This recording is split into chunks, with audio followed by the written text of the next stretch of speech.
Magandang buhay mga kamotor. Kung makikita nyo, meron tayo dyang tinapa, kamatis, sibuyas, sili at bawang. At merong bagong lutong kanin. Ngayon, gagawa tayo ng tinapa rice. Itong tinapa rice na ito ay sarili kong version. Nilagyan ko siya ng kamatis, pampasarap. Kaya itong tinapa rice na to, gustong gusto to ni Mrs. Ipapaluto. Okay, sige, lutuin natin. Himayin muna natin yung tinapa. Okay, simulan na natin ang pagluluto. First step, siyempre kailangan natin ng kawali at saka ng apoy. Dapat lang. Initin muna natin yung kawali natin. Tapos, gagamit tayo ng kahoy na shansi. Magandang gamitin ng kahoy. Ay, mainit na! Ay, mainit na! Dahil mainit na siya, lagyan natin siya ng mantika. Tama na yan. Tantahin nyo na lang yung paglalagay ng mantika. Bahala na kayo. Atin siyang kalat-kalat. Ayan. Mainit ah. Mainit.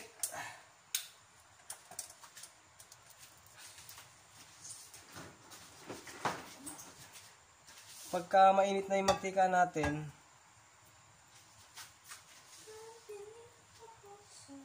ayan, mainit na nga yung mantika natin. Lagyan na natin yung bawang. Lagyan natin yung bawang. Ayan, bawang. Haluin nyo.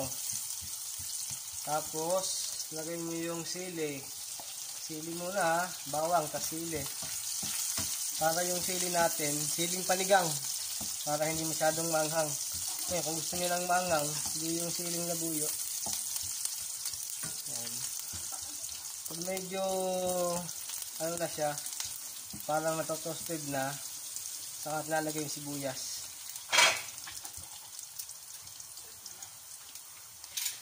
Tayo lang natin. Sige.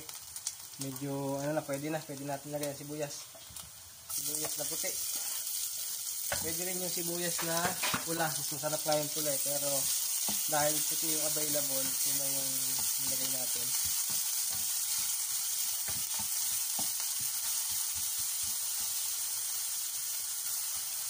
Okay. Hayaan lang muna natin ng konting oras.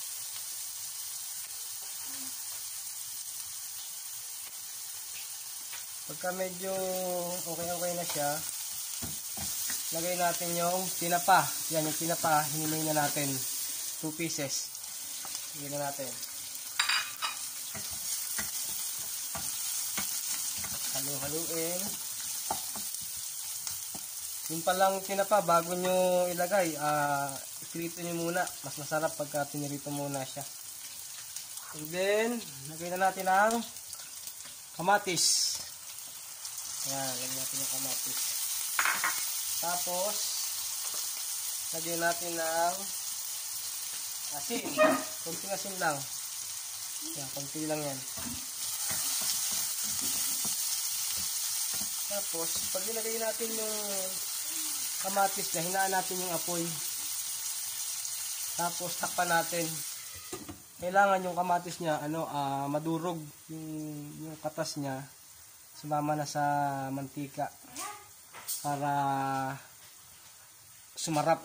Ayan ang nagpapasarap yung kamatis natin. Yan ang nagpapasarap yung kamatis natin, kaya kailangan itong luto siya, yung durog na durog siya. Sige, antayin lang natin madurog.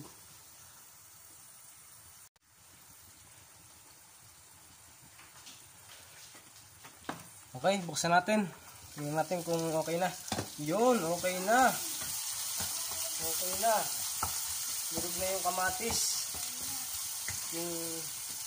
Kung mapapansin nyo, yung mantika niya naging dilaw na. Dahil yung sa katas ng kamatis. Ngayon, kapag ganito na siya, ganito na yung itsura niya, pwede na natin ilagay ang rice. Ngayon, itong rice na ilalagay ko, bagong saing. Bagong saing to. Mas masarap kasi pag bagong saing. Pwede rin sana yung mga bahaw-bahaw lang, pwede rin. Pero, mas masarap kasi yung bagong saing eh. Okay. Ilagay natin, then, haluin natin. Kalat natin yung ano. Wow, ang sarap nito. Nagugustuhan to ni Mrs. Wow.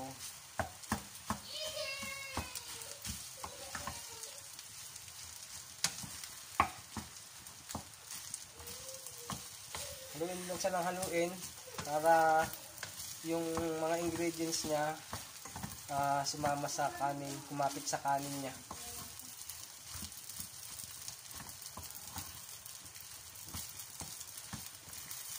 Yan.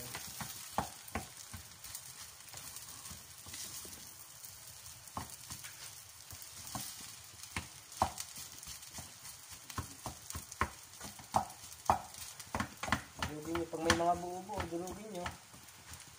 Kailangan durug siya para kapit na kapit yung kanyang ingredients.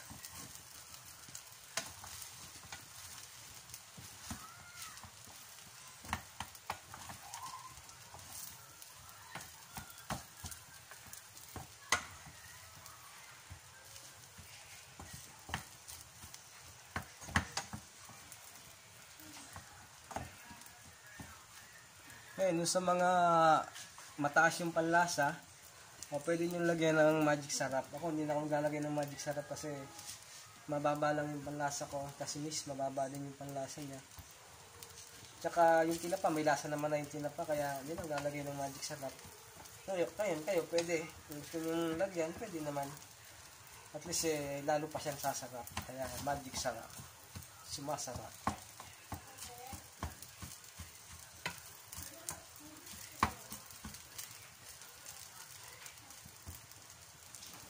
Okay. Tikman natin. Tikman natin. Sarap.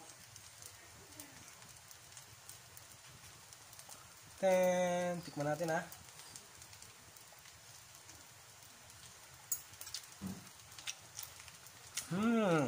Apa? Anong pangalan ko? Ano lang pangalan ko ah. Sarap.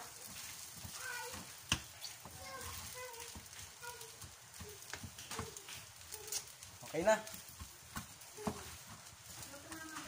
Okay na. Pwede na yan. Pwede na natin patayin. I'm cooking. Tinapa rice. Do you want tinapa rice? Do you want tinapa rice? No. No, why? Mommy like tinapa rice. Oh, go down. Go down. Okay na. Patayin na natin. Ito lang ating tinapa rice. Dumating yung batang makulit eh. Yung aking panganay. Okay na. Sana kaya nyo na magluto.